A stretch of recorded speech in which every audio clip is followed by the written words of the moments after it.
Eddie Olivares, alto dirigente del Partido Revolucionario Moderno, está con nosotros. Bienvenido, Eddie, un placer tenerte. Próximo presidente del PRM. Bueno, si Dios quiere. Dios te oiga. Si Dios quiere. Y Luis, ¿verdad? Porque también, después de esta situación. Si Luis no quiere, se complica. No sé qué es lo que le pasa a Luis con él. Bienvenido, gracias por estar aquí. Gracias, muchísimas gracias. Yo contentísimo de estar aquí con una amiga y un amigo, un hermano, una amiga querida.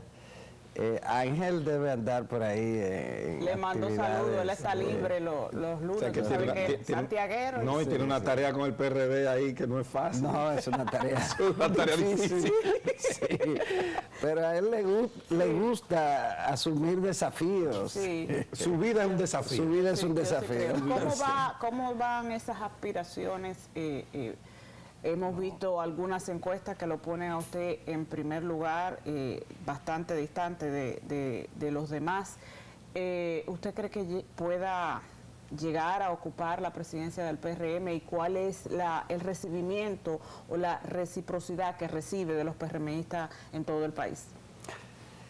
Bueno, la verdad es que yo he tenido toda la vida una relación con la base del partido, porque vengo de ahí, vengo del barrio.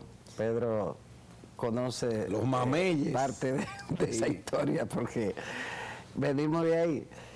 Y hemos tenido una relación siempre muy estrecha con la base del partido. Y mira, con la base de los otros partidos también. También. Entonces, eso se debe mucho a su forma de ser, Eddie.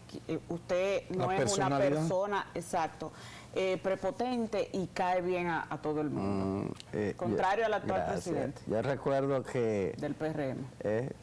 No meta Eddie para allá. No, lo estoy diciendo yo. Él ha sido un gran también dirigente del partido. Yo recuerdo que a propósito de la dirección media y de base de los partidos políticos, cuando yo estaba en la Junta, sobre todo cuando existía la Cámara Contenciosa, que eran jueces, eran jueces, se conocían los asuntos relativos a las convenciones de los partidos políticos, incluyendo, claro está, la de cargo de elección popular. Y entonces se generaban muchas impugnaciones que iban a la Cámara Contenciosa. Y entonces allá iban a la oficina mía, como yo manejaba ese tema por la experiencia. La vivencia. Tenía la experiencia de la vida política, entonces nadie sabía cómo funcionaba, por ejemplo, el PLD. Entonces yo ahí decía, no, en el PLD de esta manera, en el Partido Reformista. La cultura del PRD, son culturas, cada partido.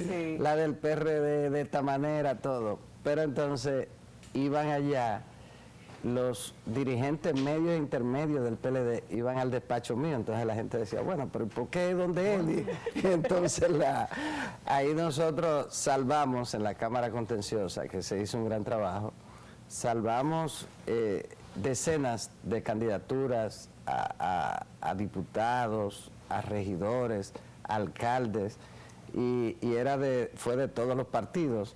Usted ahí se ganó muchos amigos. Sí, entonces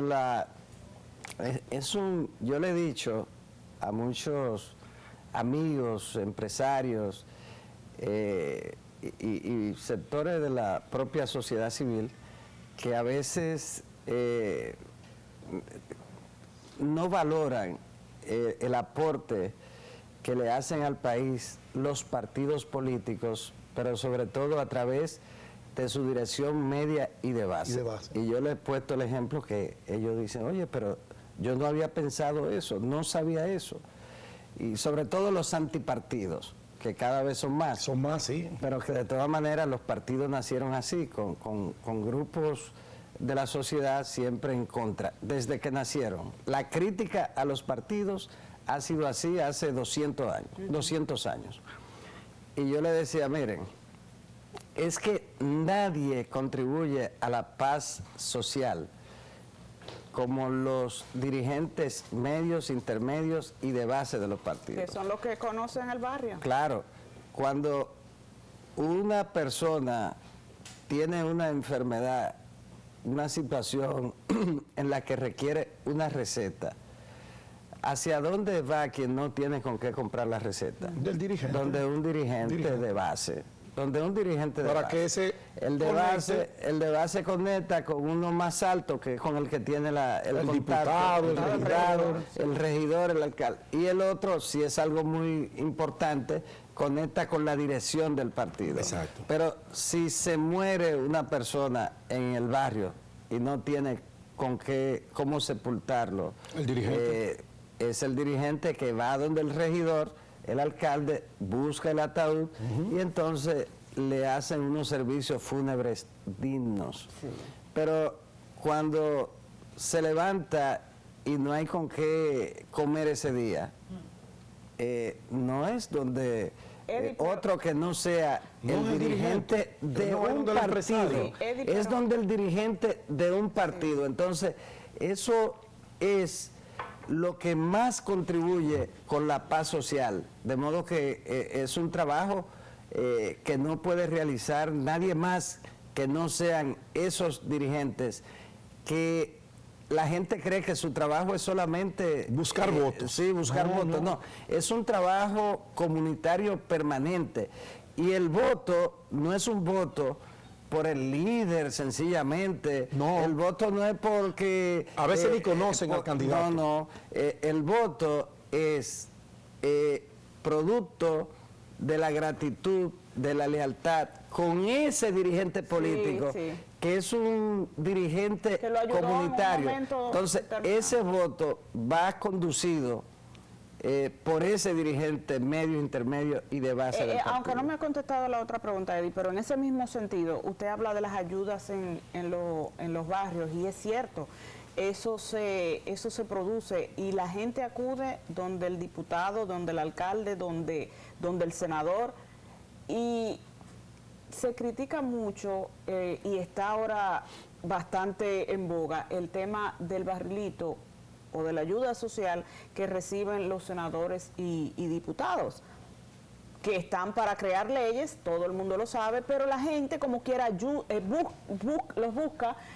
para que los ayuden. ¿Usted estaría de acuerdo con esos recursos que se le entregan a los congresistas, aunque quizás se transparente la forma? Mira, hay una realidad, y es que esa metodología ha sido cuestionada y ya está desacreditada. Son muchos años de cuestionamiento.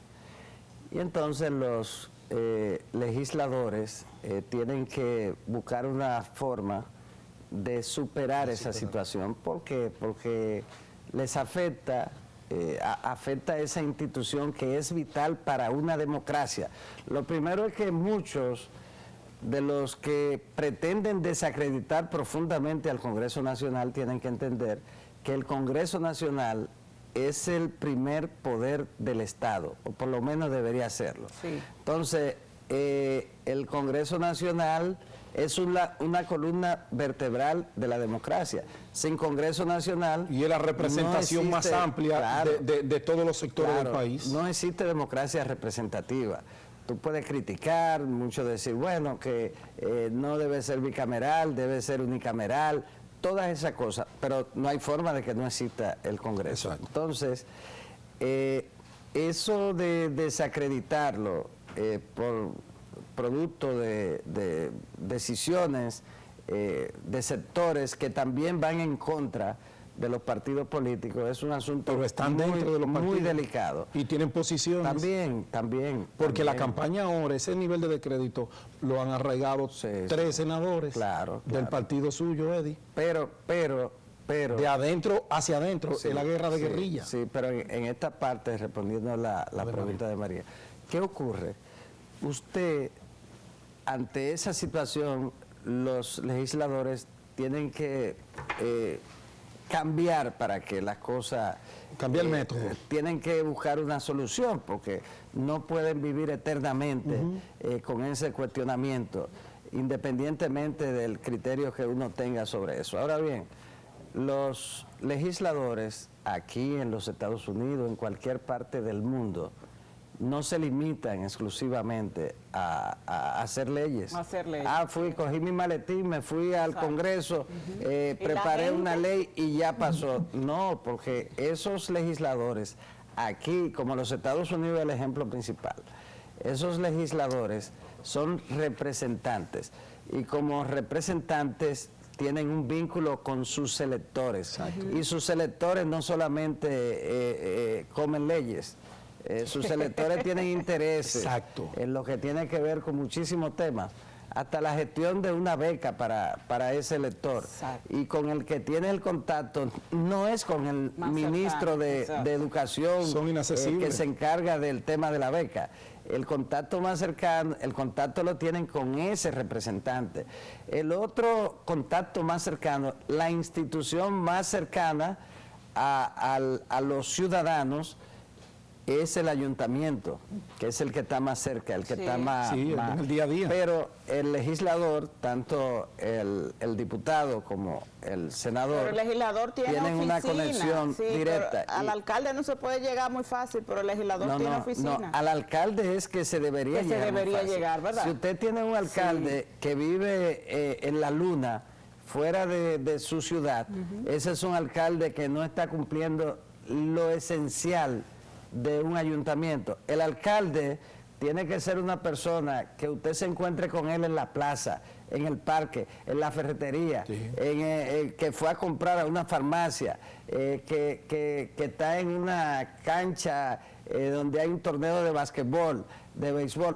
El alcalde tiene que estar en cualquier lugar y permanentemente en su ciudad. Y por eso la ley, cuando va a salir del país, tiene que ser autorizado. ¿Por qué?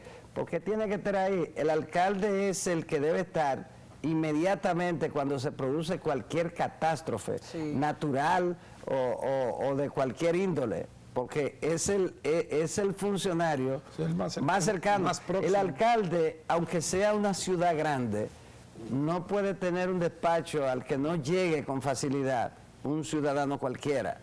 Entonces, esa es la esencia de la alcaldía. La alcaldía es el pequeño Estado, el pequeño gobierno. Gobierno local se llama. Entonces, y los regidores tienen que estar igual, permanentemente en contacto, para cualquier tipo de situación que se presente.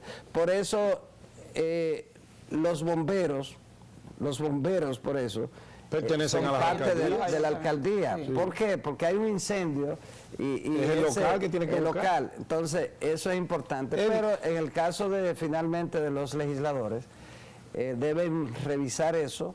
Ellos mismos. Pero conscientes de que, contrario a lo que creen muchas personas, un legislador no está exclusivamente para tomar un maletín e irse al Congreso Nacional. El legislador tiene que tener un contacto permanente con sus representados. Entonces, él no me contestó, Pedro, en términos de los trabajos que está haciendo para llegar o alcanzar la presidencia del PP. No, porque todavía ese proceso no ha empezado. Hay mucha gente que me ha planteado el tema de la presidencia del partido. Es algo que yo he pensado muy seriamente. Pero ya yo lo he pensado muy seriamente. Ya está decidido. No, que lo he pensado muy seriamente. Ahora, ya cuando se inicie ese proceso, entonces nosotros vamos a anunciar nuestra decisión. Por ahora, pero usted está haciendo recorrido, Eddie. Sí. Se está reuniendo con el partido. Pero ese es un recorrido de orientación. ¿Usted le está llevando aliento por la falta de atención desde el gobierno hacia esas estructuras de base de la cual usted lo empleo? Sí. También el tema de los empleos, todo el mundo sabe que es el principal problema que ha enfrentado el partido en este tiempo. ¿Pero y por qué? Estamos hablando de que quizá un 15% de los cargos de la administración son ocupados por 15. Un 15. Entonces, o sea, el partido no existe en el gobierno del cambio. ¿Y el 85? Espérate, María. Es un problema. Bueno, PLDistas, leonelistas. No, ya lo sacaron a todos. Leonelistas también. Ya ahí no queda nada. Entonces, ¿qué ocurre? Y otra persona tampoco que no son ni del PRM y que quizás no son Son del técnicos. PLD Es que hay muchos empresarios y llevan no, su gente. tecnócratas hay, pero los tecnócratas son pocos. Lo que en un estado los tecnócratas no son juegan un mayoría. rol muy... Entonces, siempre tienen que haber tecnócratas también. Hay muchos empresarios, Eddie, ellos llevan su propia gente. Pero yo quiero decirles que el presidente, compañero Luis Abinader, ya ha asumido ese tema, el tema de los empleos. Y ese es eso sin lugar a dudas, si no hay reelección, va a ayudar a facilitar la solución. El presidente ha asumido eso. Se formó que una debió comisión. resolverse sin que él tuviera que intervenir en eso. Eso le corresponde a ustedes, a los dirigentes medios. Eso era lo correcto, que él no tuviera que intervenir. Pero ya el presidente ha decidido darle un seguimiento a la situación de los empleos y ese es un mensaje optimista para los compañeros y las compañeras, pero el recorrido que nosotros estamos haciendo hace mucho tiempo, sin hacer mucho... sin ruido, usted tenía mucho impulso que no venía a los medios. Sin presentar el tema de ese tema. Por ejemplo, este fin de semana yo estuve en Sánchez, en un encuentro, pero son encuentros institucionales. Ese encuentro de Sánchez lo convocó el alcalde histórico de Sánchez y el político más trascendente de los últimos 40 años del municipio de Sánchez, Chabán. Entonces, que es la figura histórica. Y Chabán, en su condición de alcalde, líder del partido, convocaron el presidente del partido, del municipio, el secretario general, doña Amada Mansueta, que es figura histórica, y los 4 regidores del partido y todos los dirigentes del partido, porque son conversatorios con dirigentes, para hablar de la nueva realidad del partido, el nuevo rol del partido, es el partido de gobierno. Después de 16 años pasamos de partido de oposición a partido de gobierno. Entonces, lo dicen algunos PRMistas que no lo sienten, que esa parte todavía. Sí, pero tenemos ya que estar conscientes de que ha habido un cambio de rol. Entonces, en ese sentido, explicamos un tanto académico, pero de una manera acorde con la realidad del partido, lo que es un partido de gobierno, lo que es un partido de oposición. ¿Y qué le dicen los compañeros? Es verdad, don Eddie, pero nosotros no sentimos que estamos en el gobierno. Y ahí le dicen eso mucho, pasa, claro, pasa. Pero ellos están conscientes que este es su gobierno. Que algún día llegará. Y lo defienden en cualquier circunstancia. Y entonces ahí hablamos del partido de oposición. Y les recordamos que el Partido de la Liberación Dominicana tradicionalmente ha sido un opositor implacable. Y les recuerdo ahí lo del 78, la oposición a don Antonio, que al principio llegó a un nivel tal de que el profesor Bosch cometió uno de sus principales errores en su carrera, pero tuvo tantas luces que fue plantear prácticamente, sumarse a lo que pretendían de conocer la voluntad popular y crear un consejo de Estado y las cosas, y luego la oposición fue implacable con los pocos militantes que tenía el PLD en ese momento. Más adelante, el gobierno de Salvador fue implacable, 84, todas estas cosas, con cartelones saliendo a la calle. En ese tiempo que el PLD no tenía tanta militancia, recuerdo que la estrategia era confeccionar una bandera, la bandera tenía 1 metro de tela, y entonces iban en fila india para ganar espacio, y una marcha de 50 parecía que era marketing. Pero luego ya para terminar esa parte, pero salían con su pancarta a reclamar. Se sentían. Y entonces, en el año 2004, 3 a 4, ustedes recuerdan, al propio Leonel Fernández los lunes presagiando catástrofe, llegaron algunos, sí, aún poniendo en riesgo la estabilidad financiera y todas estas cosas, y no le importó porque es oposición y hacen oposición radical. Y ahora yo le pongo de ejemplo dirigentes del PLD que salieron una semana después de salir del poder, 2 semanas, como si nunca hubiesen estado en el gobierno, acusando a todo el mundo de lo que ha pasado en el país. Poniéndose adelante antes de que ustedes vinieran con la avalancha. Después de 16 años consecutivos en el poder, de hegemonía del poder, entonces todo esto. Por eso le decimos que el PRM tiene que prepararse para una oposición radical, como la hace el PLD, ahora dividido en dos, oposición radical del PLD y la oposición de Leonel Fernández, que quiere retornar al poder también. Por lo tanto, el partido tiene que fortalecerse y tiene sus miembros que asumir la administración pública. La administración tiene que estar integrada por miembros del partido, como ocurre cada vez que un partido llega al poder. ¿Cómo ustedes van a lograr eso, Eddie? Si uno ve, escúchame María, que desde el gobierno, cuando un PRMista saca la cara, se la quieren, o saca la cabeza, se la quieren mochar.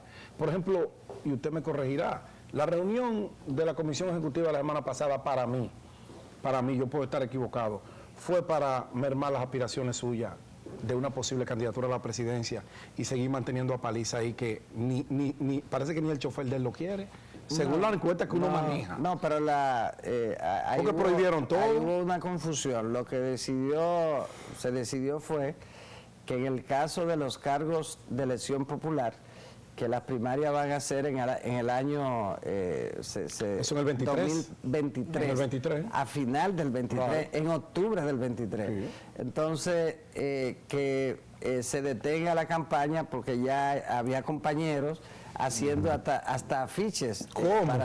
Entonces, se motivaron con la campaña del PLD, que empezó al otro día, el 17 de agosto. No tenían de otro. Las presidenciales, y entonces el partido decidió parar esa situación, pero no iba enfocado en el tema. ¿No era ustedes?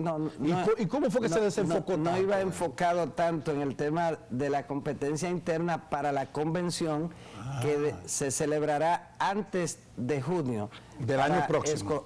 Para escoger a los dirigentes del partido, a la dirección del partido. Eso va a ocurrir antes de junio. Y de eso no cabe ninguna duda. Tendremos una convención democrática, como siempre así y tiene que hacer, antes del 16 de junio del 22. Vamos a tener una nueva dirección en el Partido Revolucionario Moderno. Eddie, finalmente en 30 segundos, Ramón, dame 30. ¿Cómo ve Eddie Olivares el gobierno? ¿Va bien, va mal, va regular? Bueno, el principal desafío de Luis Abinader era preservar la vida de los dominicanos y las dominicanas. Lo logró. Ha sido el presidente que mejor gestión ha tenido en relación con la crisis generada por el COVID, la crisis sanitaria. El primero que, a pesar de ser una economía pequeña, logró la totalidad de las vacunas para inocular a su pueblo. Luego está el desafío de la economía, y yo pienso que en este momento todo estará concentrado en la situación económica. Para eso necesitaríamos un poquito más de tiempo. Más de tiempo. Hay una segunda oportunidad, María. Gracias, Eddie. Señores, mañana nos vemos. Gracias. Un placer tenerlo. Eddie Noble Olivares estuvo con nosotros.